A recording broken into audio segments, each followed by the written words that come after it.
Bucks head to Indiana for their second matchup with the Pacers in the Miles Turner Bowl. The latest updates for that and why there's a bad trend taking place in New Orleans. That comes your way next on Locked On Bucks.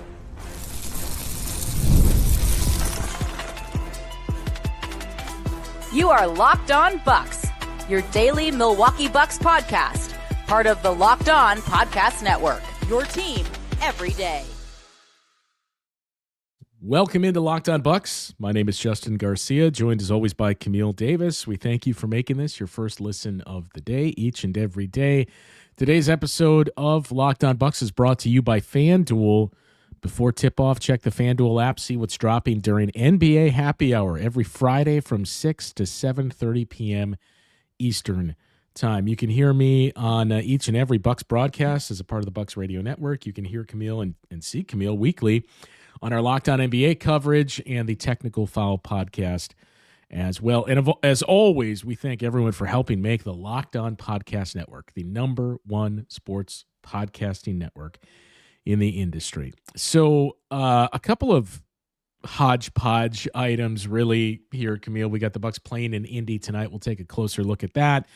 But there's a couple of things happening away from Milwaukee that have started to pick up, I don't know about some steam, but some interest here as it pertains to the Bucks. Let's start with the most unrealistic one of those, and that is the reporting. I believe it was Mark Stein. I can't remember who had it now, but Mark Stein had his piece on it's starting to get pretty ugly in Cleveland with a lot of finger pointing going on. Dan Gilbert said he's going to be more involved, which is always your mileage may vary on that one. But we heard initially the intel too of like, I don't know if even Kenny Atkinson is safe. What we do know about Cleveland is I think it's fair to say, Camille, look, the Bucks have been bad. We get that. Cleveland, would you say they've been more disappointing than the Bucks so far this season? Disappointing is a perfect word. Yes, far more disappointing. I think for Bucks fans, this season has been disappointing. It's been frustrating, but outside realistically, our expectations were exactly 5-6 seed, and even some thought, hey, this is a play-in tournament team. Right. But in Milwaukee, like, that's normal. Like, you're going to be a little bit higher on your team generally than what other people are. But Cleveland, on the other hand, was a team that was, penciled in as one of the best two teams in the conference, penciled in as a team that in a weak conference. Exactly that. And here they are in the middle of the bunch right now. So, like, yeah, I think that their season has been far more disappointing because they had larger expectations on them heading into the season than did the Bucks. This is a Cleveland team that won their first 15 games of the season a year ago. They won 64 games total. They're now, they won last night against Charlotte in a game through the first half. You didn't know where that was going. Yeah. And I think had they lost that one, then the alarm bells are sounding. But they're now 16-14 on the season. I mean, I don't know offhand what their record was through 30 games last year. I would guess they had 25 wins probably. So they're 16-14. I know they've had injuries. Every team has had injuries, and we said it's a down conference, and you've still had at least one of those guys on the floor, whether it be Evan Mobley or Darius Garland or Donovan Mitchell. And now they're dealing with injuries to Evan Mobley, who's going to miss extended time. Darius Garland just has not looked good so far this season, dealing with the same toe issue that derailed his season a year ago. And the reporting of they're looking to make trades, they would still term Donovan Mitchell and Evan Mobley as untouchable, but it seems like the assumption is Darius Garland, there's a good chance he's traded. Jared Allen, I think they would love to trade on that deal right now that sees Jared Allen making upwards of $30 million in the final 2 years of that. It's $20 million this year. But the other name that's interesting was, I suppose you would call it the luxury piece last year, even though its importance may be more so than other names listed. And that's DeAndre Hunter, who they traded for at the deadline a season ago. DeAndre Hunter has 2 years left on his deal, so you can see where we're headed here. His contract in terms of length is identical to Kyle Kuzma. His contract in terms of value is nearly identical, just slightly more. So the reporting was Hey, the Bucks are keeping a close eye on the DeAndre Hunter situation and what's going to happen there. Let's just start with this. Perfect fit for Milwaukee, right? Yeah. Like, I don't know if we could think of another player that realistically would possibly be available that checks all the boxes that DeAndre Hunter would check for the Bucks. So right there, I can see where the interest would lie. We already mentioned they have a contract that could get it done. And you could, I mean, this is a discussion we did not have over the offseason about who would you trade one of those future firsts for. Would you put DeAndre Hunter in that category? For a future first? I'd be a little hesitant. I think just straight up Hunter for a player on the Bucks and the future first. I know you got to probably put something in there to get a player like him because he is 27, 28, somewhere in that range, 6'7" wing, who ideally does exactly what you're looking for. I know the 3-point shooting has been down for him this season, but we know career-wise, he's like a 36, 37% guy from three. So like he does the things that you want from your wing player. I guess the question I would have if the first is attached is like, do you think that DeAndre Hunter is a piece for the team as it's constructed that can push them into not only like the playoffs, because the Bucks have to fight to get there at this point where they are in the standings, but like, is he enough of an impact player that you're like, this is worth that future first? And I'm not sure if Hunter, like, I think he's a great player and he fits everything, but it's like, is he the future first, transaction that you're looking to make here with limited resources? He's 28 years old. And again, like we'll get into the, how could you even pull this together beyond, we know contractually you could do it, but what's the impetus for Cleveland? What would DeAndre Hunter, Giannis, and your guards that are coming along here, and Kevin Porter Jr., Ryan Rollins, and Miles Turner, what is that group realistically in the Eastern Conference? Right. Like, obviously you're where you are now, but if we say, okay, this trade is made in February, what does that team look like? Like, if we just looked at the rest of the conference and said from February until the end of the regular season, assuming you have relatively good health, where would you rank that grouping of the Bucks in the East? And this is assuming that the swap is Hunter for Kuz, right? I mean, yeah, it's obviously it's going to be something like that, but just built around Kuz or another contract that's maybe a little lesser than that. Yeah. It's built around, that's probably your starting lineup is a front court of Miles Turner, Giannis, DeAndre Hunter, and then I would assume AJ would start in one of those 2 point guards. So where does that rank in the East? I think that's probably like a top 10 starting group right there. And again, if they're healthy, even the current top 10 in the East, yeah, in the East for sure. In the East, let's be very clear about that. I think it's a really. I mean, you're already basically there, though. Right. That's what I'm saying. Like, does it swing you enough? Right. Because even with the faults in Kyle Kuzma's game with the shooting, I think he's actually been one of the few pluses for the team this season, which I necessarily didn't expect heading into the season. But the Bucks have such a hole at that, just needing that wing size, and Kuz being 6'9", and able to do what he can do has been beneficial for the team. So it's like, does Hunter, who is not also someone who's like a shot creator or anything like that, he's someone who's going to play his role to a really good ability. I'm not sure how much that swings you. I think it might push you up in the standings like 1 or 2 or so from where you currently are if you're healthy. Because ultimately, I think what the Bucks need is Giannis, and that can cover up a lot of different things on your team here. But Hunter, the shooting aspect of Hunter is a lot more appealing, even though, like I said, just this his season, size, it hasn't been there. Yeah. And look, I don't think DeAndre Hunter is quite as impactful defensively as a lot of us assumed a year ago and as he was made out to be. That's not to say he's bad. I mean, he's obviously he's better than any option that the Bucks have, but he gives you what you don't have in a wing that can shoot and that can defend. I mean, he's a much, much, much, much better version of Taurean Prince, which is a huge hole right now and for this Bucks. Yeah. So how realistic is it? Not very. I mean, there is not strong reporting, but the Bucks are at least keeping an eye on this. They, as we said, they have some ways to get it done. But what would be the motivation for the Cleveland Cavaliers, and why is Cleveland potentially looking at moving off some of these parts? We'll get into a look at the cap implications coming up next on Locked On Bucks. All right, I just realized NFL Sundays move fast. One big play and suddenly everything feels different. That's what makes live betting with FanDuel so exciting. You're not just watching the game, you're reacting to it in real time. With FanDuel, you can place live bets as the action unfolds, every drive, every momentum swing, every highlight moment. Live betting is best when the game starts to shift. A receiver that gets hot, a defense that starts to tighten up, or the momentum flipping after a turnover. And FanDuel lets you jump into the moment. Live spread money lines adjust instantly. Player props update as guys heat up. And you can bet next touchdown scores, drive results, totals, and more. It keeps you locked into every snap, every drive, every possibility.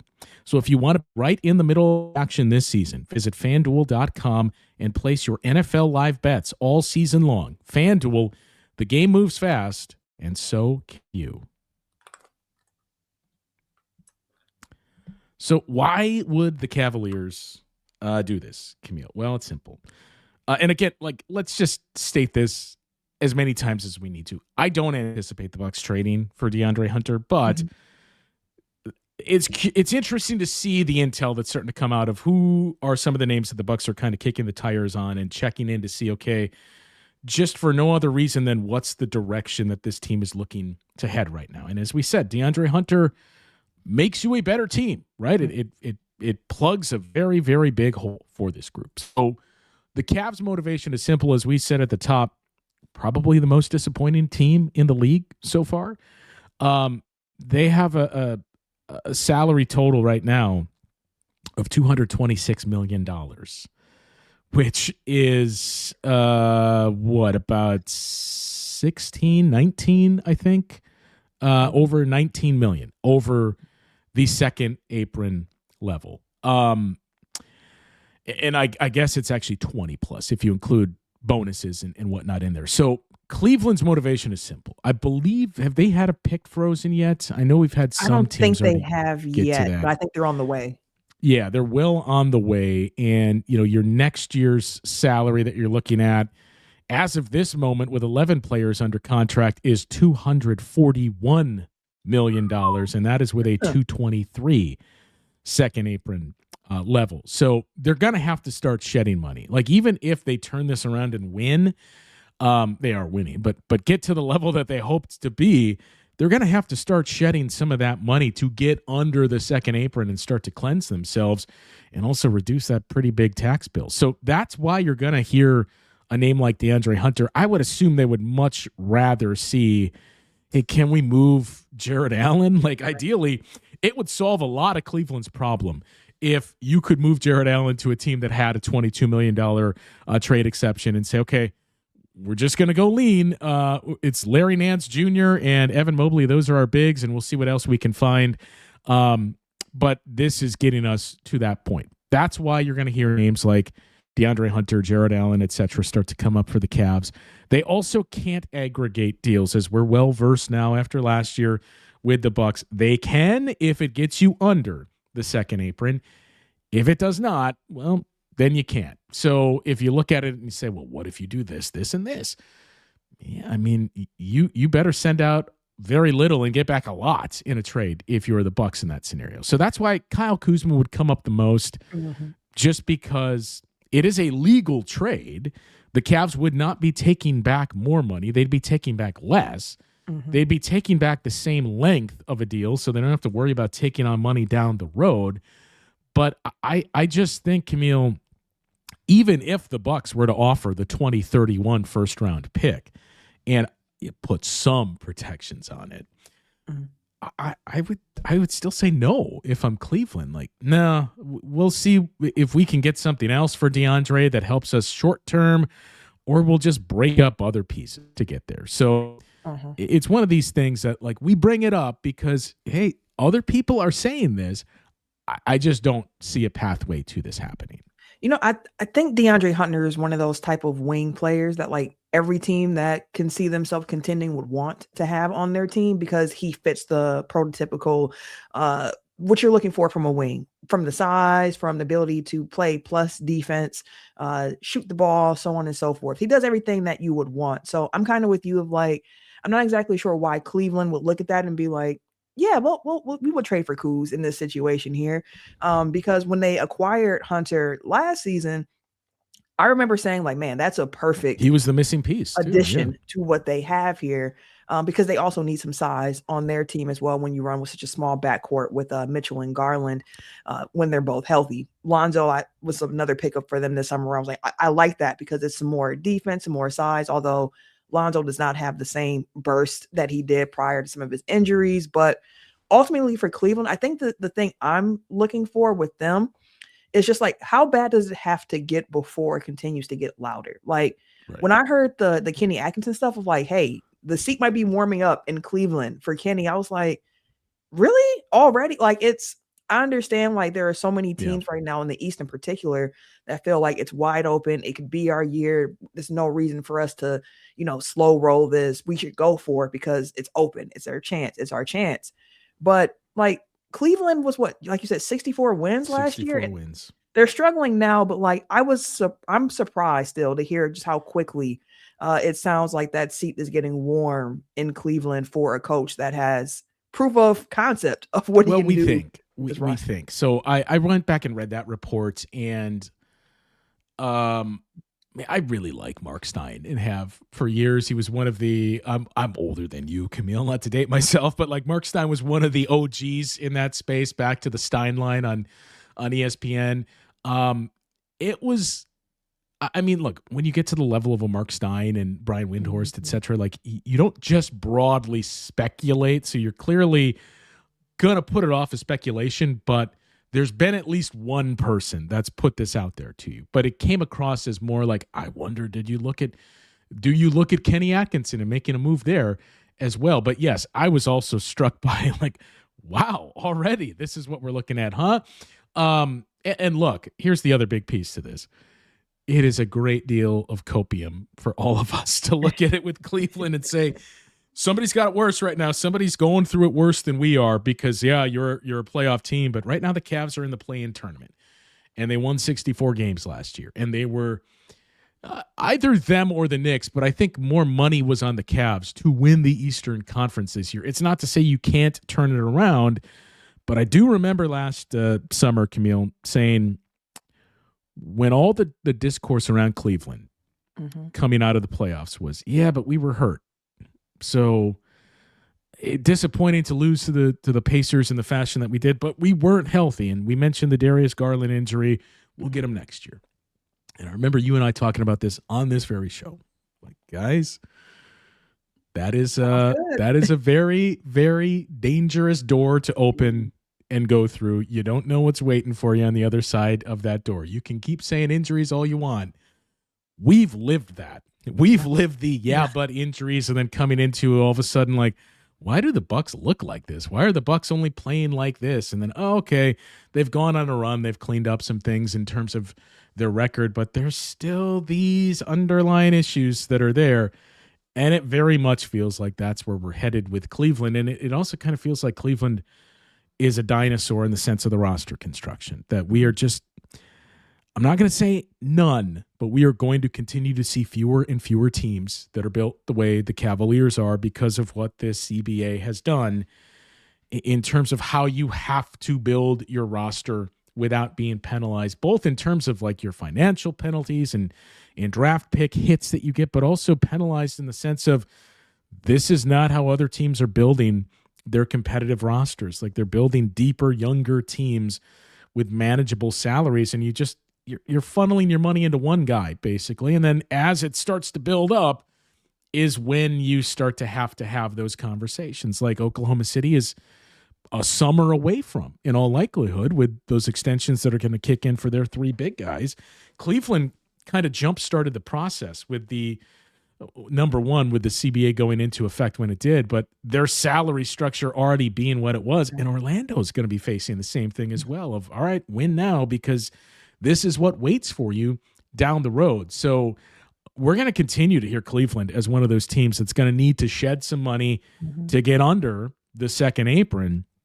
And how are you going to do that, right? Is it going to be trading DeAndre Hunter for filler? Is it going to be trading Jared Allen for filler? Is it going to be trading both of those guys for lesser contracts and guys that maybe plug a hole that eventually get you there to where you can shed $20 million plus in salaries and say, okay, we at least did 1-for-1 deals where we felt like we filled the positions that we sent out, but we were able to shave $20 million. And that's where, Camille, that's where I think this would be much more interesting, and I know we've already spent 10 minutes on it, but much more worthy of even more conversation if the contract structure in terms of length was a little bit shorter for one guy on the Bucks roster, not Kyle Kuzma. Do you know who that guy is that I'm talking about? One more guy is short. Is it Bobby? If this was a 1+1 for Bobby, because it would open the door for Cleveland to say, okay, now we can move Jared Allen for something else as well. We'd be saving about $10 million by a Bobby for Hunter and asset, right? So Bobby and a pick for DeAndre Hunter. We'd get our big. We'd shave off $10+ million. We can also trade Jared Allen in a similar trade if we can find that. Then it starts to get interesting. But the fact that that's a longer deal by 1 year with a player option, that's the thing. If you're Cleveland, we're not doing that, right? Yeah. This is in the case of Hunter, at least, it's a good asset still. We're not taking on years, and we can't take on money. So we're taking on either identical length of contract with more assets coming back, or we're taking on an expiring deal or less years on the contract. Yeah, I think it would have to be that. And like I said, I'm just curious, like, what does that record have to be in Cleveland? Like, how far do they have to stumble before you really are starting to hear like, hey, they're actually going to be selling a little bit more this offseason, or not offseason, but selling this season? Or is it just a situation where Cleveland looks around too and they're like, okay, we're not where we want to be right now, but there is still some time to play. Like, what, Cleveland is 16-14 right now, so they're 3 losses behind the Celtics in the 3 seed. So it's all still in play for Cleveland. I think that's just a team to kind of keep an eye on going forward, because things have not gone as planned so far in Cleveland this season. No, it hasn't, and they are 1-4 so far this season against the Knicks, the Raptors, and the Celtics, who, I mean, the Raptors have started to tumble a little bit, but that is still, teams that are right up there in the standings. I believe they have a winning record against the Pistons of all teams. Actually, I don't know. No, I think they've won the only game that they've played against Detroit, but still, this is a team that ran through everyone last year, and they're losing to the better teams in the conference. And here's where the rubber's going to start to meet the road. They play the Pelicans tonight.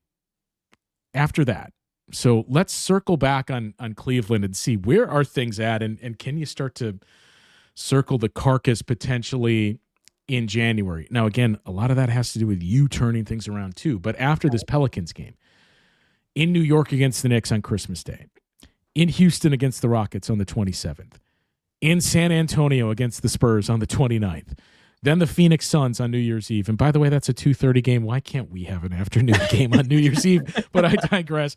Then that's part of a 3-game homestand that is Phoenix, Denver, Detroit. Then they go to Indiana, and then they have back-to-back games with Minnesota before going into another stretch of back-to-back games with Philly and the Oklahoma City Thunder. They also have back-to-back games with Orlando to close out the month. So just as we've said for the Bucks, that is a brutal schedule in the month of January for the Cleveland Cavaliers. So in the case of the Bucks and in the case of the Cavs, we're going to know who these two teams are once we get deep into January. And the Bucks, we're going to know before that. But the Cavs, January is going to tell us what this team is going to do. Yeah, it definitely is. And looking ahead, like you mentioned with the schedule, we've talked a little bit about how January turns for the Bucks in particular. But we've been so focused on just trying to get through the end of December that I don't think we've actually highlighted why we were saying January itself is going to be difficult for the Bucks. And even looking at it, like the Bucks haven't had many national TV games so far this season. There's been a handful, and it's like January hits, and it's like, hey, everybody, get ready to see some Milwaukee Bucks on your national television screen. So, which is going to be collectively met with groans at this point. It starts in Indy tonight. Like it starts in Indy. Can they start to build? The question we've been asking for the last 2 months. It feels like at this point. How many times are we going to say it starts? No, but for real, this time it starts here. But for real, this time. This is the real time to start. All right. There's another trend. So the long and short of it, I don't see, as of this moment, I don't see a trade for DeAndre Hunter, but it's notable that the Bucks are at least kicking the tires, keeping an eye on that situation, and then who knows what's going to happen with Cleveland with this schedule that they have coming up. There's another trend that's taking place out west, and it is not good, Camille. We'll dig into the details coming up next.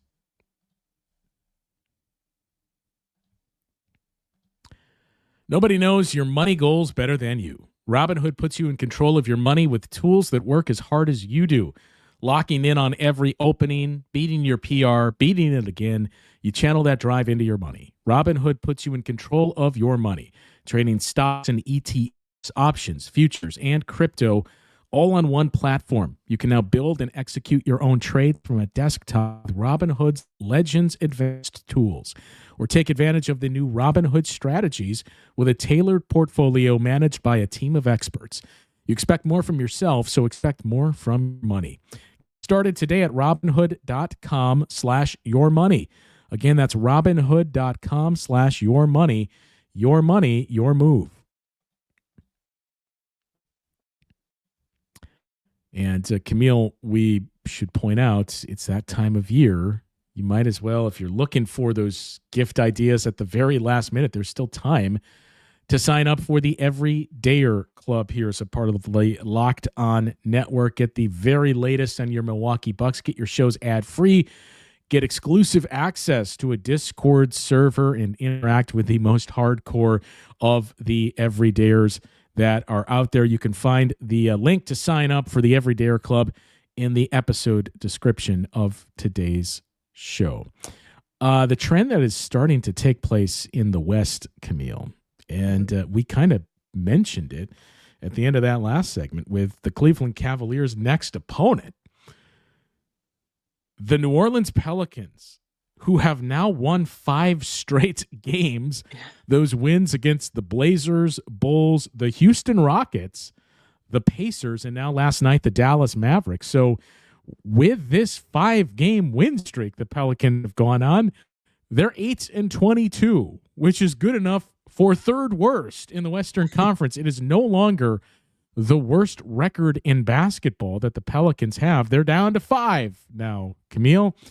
And for those wondering, the Bucks are 10th. So as of this moment, assuming the lottery plays out with no surprises, you'd still be keeping your pick if you were the Bucks. But we said, hey, the way things are trending, the lesser of these two picks, there's a chance this is like the number 5 pick is the worst of those two. Well, if New Orleans is going to find something here and start to win, and by the way, it was still a bad trade for what you gave up. Yeah. But Derek Queen has looked pretty good lately for this group. Jeremiah Fears has looked very solid. That it seems like they're starting to find something now with the young wings that they have too. So who knows? Maybe they don't decide to trade guys like a Herb Jones or Trey Murphy. If they're going to start winning, I still don't envision New Orleans getting into the playoffs or out of the play-in tournament, especially in the Western Conference.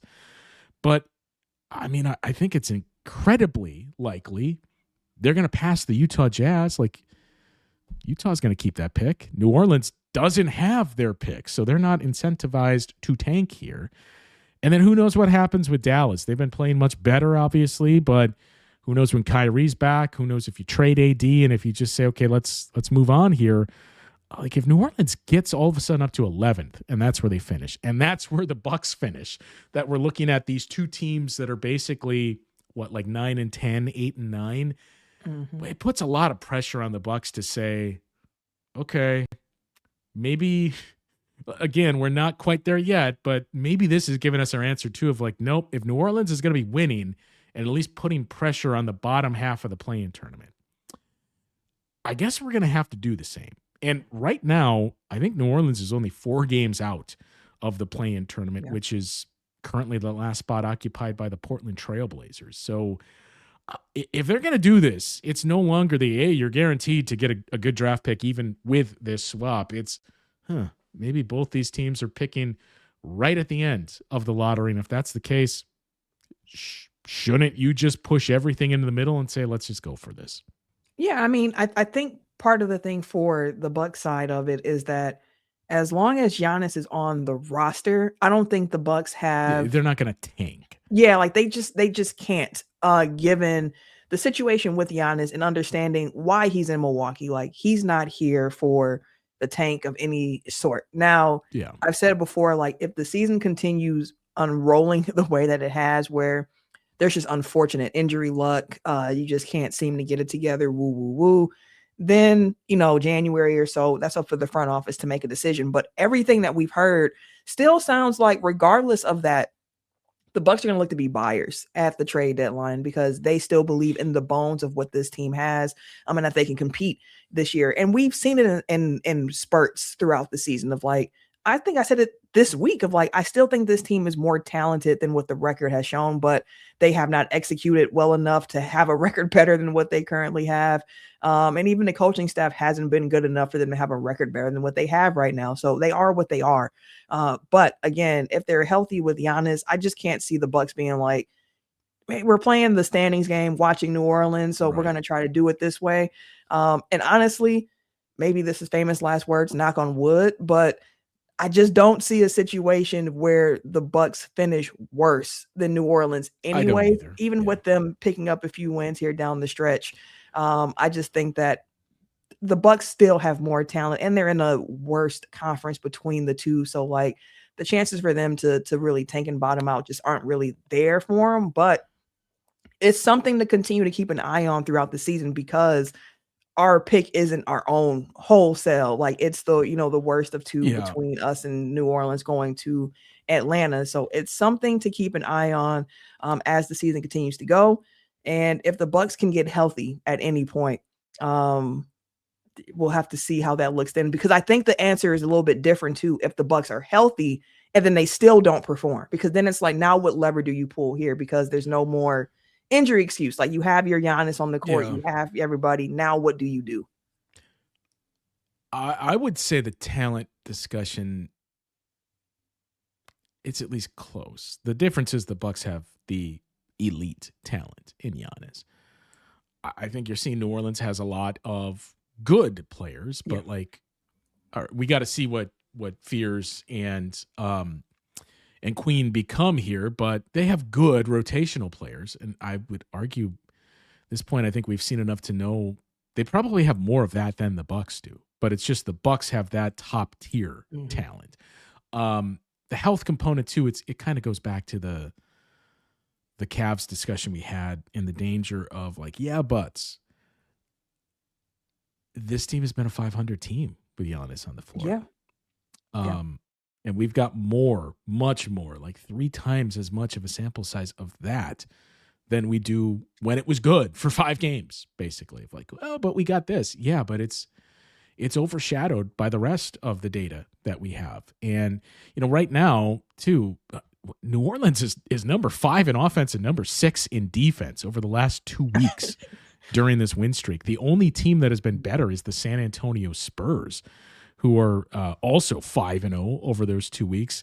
They're number 4 in defense and number 6 in offense. So that's the level they've been playing at so far. And the Bucks in that same stretch have been at the opposite end of it. But there is one piece of good news for the Bucks, and that is the team they're playing tonight has been at that level as well. And that is the Indiana Pacers, who, Camille, there are, 2, 4, 6, 7 teams that over the last 2 weeks have won 1 or fewer games.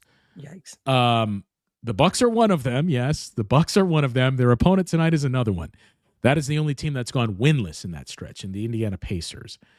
The other teams, though, and this is what we keep coming back to, and I think the frustrating part for Bucks fans is when you look at a conference that we spent so much time talking about the struggles of Cleveland.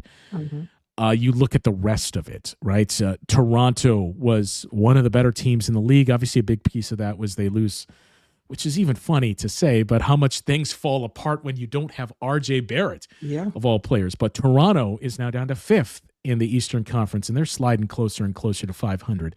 Orlando got off to not a disastrous start, but a bad start. And then everybody was, they corrected it. They're fine. Orlando, all of a sudden, has been drifting back to 500 play. And I know injuries have been a story for them. Again, similar to the Cleveland story, guys. Speaking from experience, how many years can we talk about injuries before you recognize this just ain't it? Orlando's 16-13. The Cavs, as we documented. Miami, after that start, whether or not it's coincidental that this basically lined up with the return of Tyler Hero. Miami's been a 500 team. Atlanta is 500. The Bulls have gotten back to 500. So you have all these teams that have been struggling. Miami's 1-4 in their last 5. Atlanta's 1-4. Like all of these teams that are out there begging for someone to just go on a run and almost saying, I'm giving it to you. Just take this, put me out of my misery. But no one is willing to do it. It's like these teams are trading off for 1 week. Okay, it's Philly's turn to win 4 in a row here. And then the next 2 weeks, they're going to go 1-5. And now it's Orlando's turn. Now it's Toronto's turn. But no one other than Detroit, New York, and now I suppose we have to say Boston. No one other than those teams is consistently doing it in the East. Which keeps that door open for the Bucks. Ironically enough, like that's the part of all of this that keeps me being like, what? Because like I said, I think yesterday when it was me, you, and Frank, and it's like the standings alone give me the most optimism for this season still for the Milwaukee Bucks. The part that brings me back down is like, well, we've seen the Milwaukee Bucks play basketball over the last 2 months, and it has been inconsistent at best. So it's like the thing is like by the numbers, like technically, yeah, it's not like the Bucks are still in this because as you mentioned, it's just so much back and forth in the East, but it's like, we got to start to see something. And they're playing a Pacers team tonight that, as you mentioned, has not seen a win in a couple of weeks now. A Pacers team that desperately is going to want to get back into that win column. And hey, here's Miles Turner, who you know how it's going to be in that field house during that game. Even though the season hasn't been what Indy wanted, even with the injuries to Halliburton going into it, I still think that Pacers fans and Indiana thought that the team would still be performing a little bit better, but injuries hit them so hard to start the year. They got pride still in Indy. Like, this is not going to be one of those games for the Bucks where you can just waltz in there and be like, well, they've been playing bad. No game is that for the Bucks, if we're being honest. Right. Even New Year's Eve against the Wizards, no game is that for the Bucks. Facts. And that's the piece of the Bucks, like the mentality switch that they have to continue to understand of like, there is no easy games out here. There are none. Like every game, you need to come ready to compete. And here we go. As we said, another start for the Bucks. They're going to have a chance tonight in Indy to see what they can do before they come back home for Christmas Eve and half of Christmas before they head back out on the road to finish out this road trip. We'll leave you with this. The reality is the Bucks are a couple of games away from being a couple of games away. You know, like when you hear the adage of like, oh, this guy's a couple of weeks away from being a couple, like that's where the Bucks are, because we talked about the other teams that are just not separating themselves in the standings. I mean, it feels like 2/3 of the Eastern Conference is 500 right now. It's like 16-14, 16-15, something like that. Even if we said, okay, what if, 2-3 of those winnable games that you let slip away, what if you executed and won those games? Well, let's give them 3. Let's be generous in this holiday season and give the Bucks 3 wins. They're 14-15. That's good enough for 10th in the East. Like that's the movement that you've made where great. You've caught Chicago by a half a game with those couple games that you get there, but that still keeps you a couple games, 3 games or so away from being in the part where you want to be. So that's the hole that this team has dug and why it's important to stop this dig. Right? You did it after 10 games last year. It's time, right? To 7 games below 500. I would imagine that's the worst that the Bucks have been since the 15-win season. Maybe there was the year after that where they were, basically 500 teams, and maybe they were 7 or 8 games beneath 500. But we're approaching that territory, right? Where everything we're pointing to is, Bucks haven't done this since the 15 and 67 season. So that's why you got to put an end to it and make sure it's not becoming, okay, all right, we caught the 10 seed, we caught the 9 seed. And then you strap again. But yeah, we're 6 games back of being out of the play-in tournament because Orlando's starting to win more. Philly's starting to win more, right?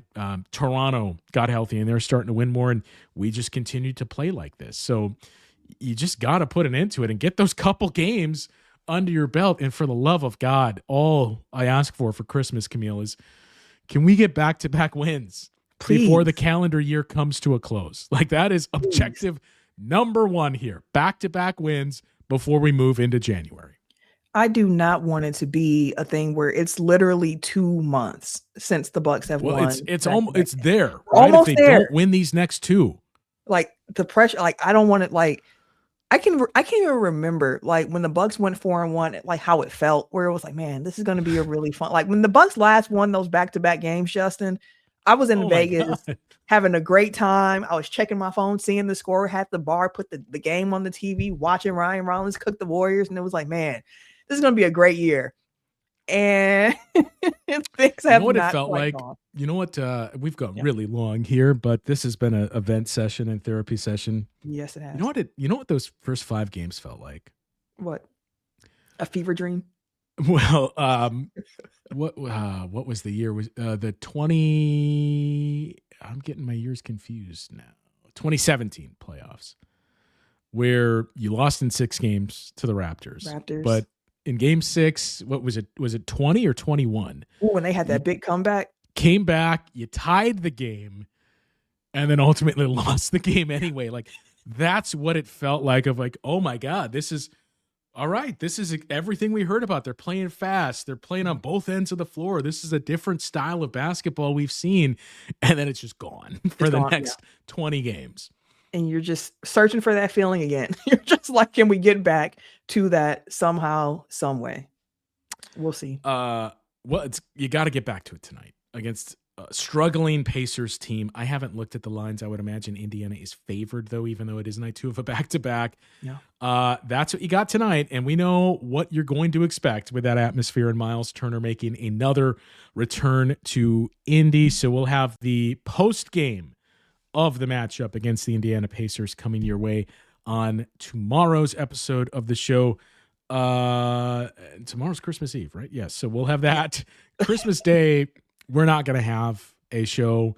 And then the 26th, your Friday episode, it may come a little bit later in the day, but that's how we're going to handle this week. So the post-game recap of the Pacers game, and then we'll preview that game against the Memphis Grizzlies and anything else that's happened along the way for your episode on Friday. But that will do it for today's show.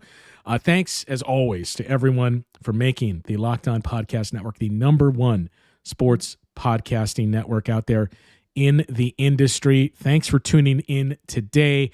Make sure you subscribe and follow. Get all the latest episodes of Locked On Bucks. As we mentioned, if you're still searching for last-minute holiday gifts for you or someone else, make it easy. Make them a part of the Everydayer Club. You get ad-free episodes of this show. You can join the exclusive Discord server and more. Subscriptions can be gifted as well. You can find the link to do so in the episode description of today's show. For those of you on video, we send you to the first ever 24/7 national NBA YouTube channel. On audio, make sure you make that your second listen, NBA Game Night on Locked On NBA. And since it's a Tuesday, it's NBA Game Night featuring Camille. So search for that as well. That'll do it for today. For Camille, I'm Justin. We'll talk with you guys once again tomorrow on Locked On Bucks.